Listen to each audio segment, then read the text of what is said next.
Hey everybody, it's Romania Black. I couldn't wait.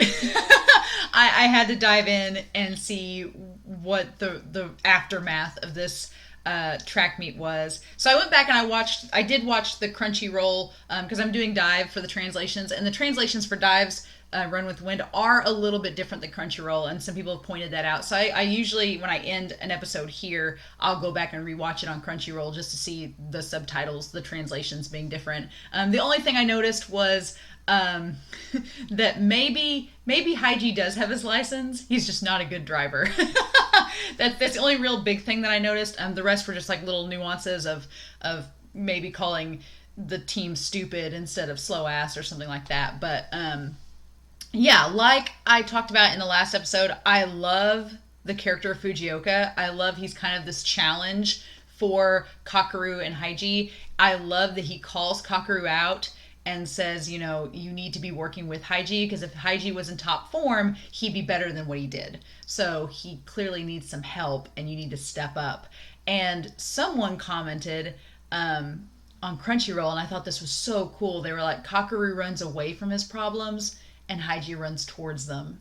And I was like, oh, that's so good because it's so true. Because Haiji faces his problems head on, and Kakeru just kind of runs away from him. He does. If you're doing fight or flight, Kakeru's flight, and Haiji is fight. So I'm like, oh, what are we gonna do with that? But from the preview, that's what really made me want to watch this episode because it looked like Haiji has been really supportive of Kakeru, and he's really been like smiley and being like, it's fine. You don't have to be under all this pressure. But it looked like from the preview that Haiji was finally gonna be like, okay, enough. Like, enough. And someone else commented on the Crunchyroll video that for Kakeru, it would be annoying because it seems from like before the track meet starts that the team's not taking it seriously, and Kakeru takes this very seriously and he's super competitive. And so I get that. I want Kakeru to grow so much, and I think that if he did work with Haiji, he'd become so much better as a person. Like he keeps wanting to do everything by himself, and that's just not possible in this type of event, especially for the relay, which is Haiji's ultimate goal. So I'm excited. The Crunchyroll title for this episode was Dangerous Character, and this is called A Menace.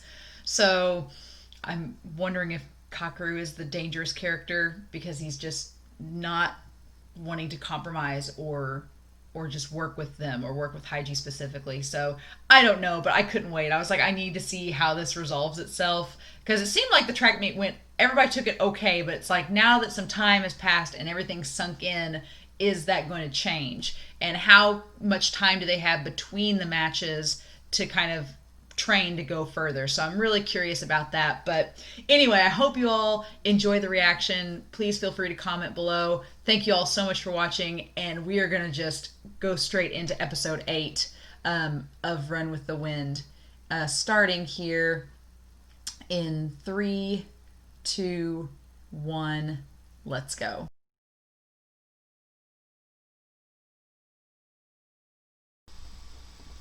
Like, yeah. Fujioka has the right idea. Like, you need to work with Haiji, and Haiji clearly has each person on a plan. He's been doing all this diligent work to get them all set up with their own training regimens, and Kakeru is like derailing it all.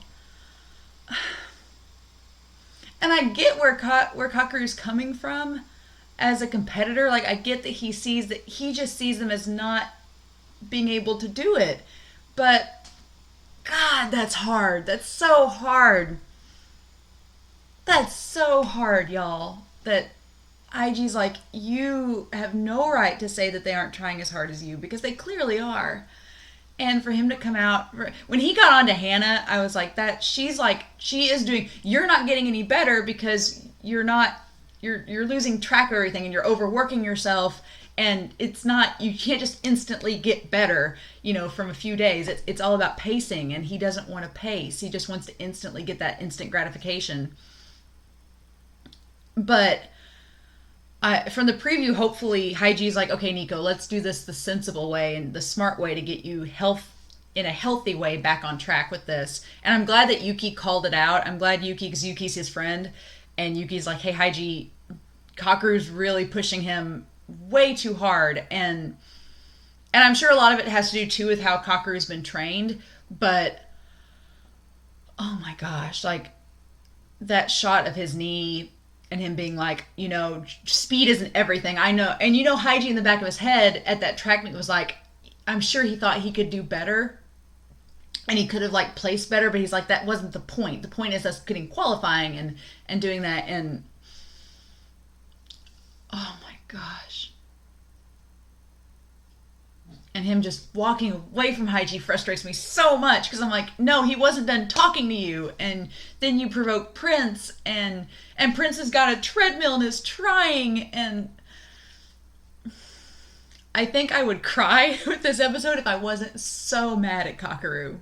Like, because when Hygie started giving his speech about speed and that not being everything, that just, that like got to my core.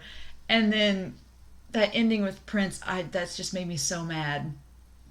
Oh, I'm serious, you guys. I was about to get emotional, and then it's just so furious at him. And Kakeru, I want to love you so much. I just need you to get on Hygie's level for 5 seconds. Oh my gosh, you guys. Oh. So frustrating. It's like my heart is broken for Prince right now. It's so broken because Prince is like, why am I quitting? I'm doing all these things. And Hygie's gonna be like, no, you're not quitting. We're not. I'm ready for Hygie just to tell Kakeru to leave, but I know he's not going to. And him telling him you need to sit out the match and we need to just let the ones that need the score to do it. Like, oh guys, this episode. On the one hand, the more interactions that I get with Hygie and Kakeru, I love. But on the other hand, dude, just so frustrating. And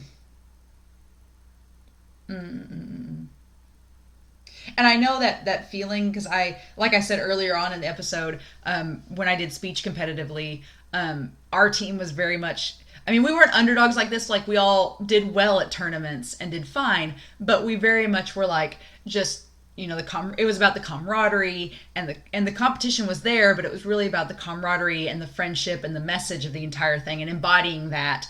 And we saw other universities that were very much like, no, it's all about the competition. And we just weren't like that. And I feel like I need more Kakeru backstory to know why exactly, because from the one flashback we've gotten from him, it kind of makes sense, but I know there's more there. And so I'm sure that we're going to get that, but I just want Hygie just to smack him. Just be like, just stop. But from the preview, Hygie is just Hygie. He's just as good as he can be. Oh, you guys. I'm definitely going to have to take a little breather and stew on this episode before going further. I was all gung in. I'm like, I want to see the aftermath. And now I'm like, I need a breather to calm down. Because that episode just, woof. Anyway, I hope you all enjoyed this reaction. Please feel free to comment down below. Please no spoilers. But I know for some of you that might be really hard. But please no spoilers. I know all of it's going to get resolved. It's just getting to that point. But I liked this episode a lot. But man, I'm going to need to take a break. I'm going to head right out and do that. So thank you all so much for watching. Please stay safe, take care, and I will be back next week with week 9, episode 9 of Run with the Wind. Bye.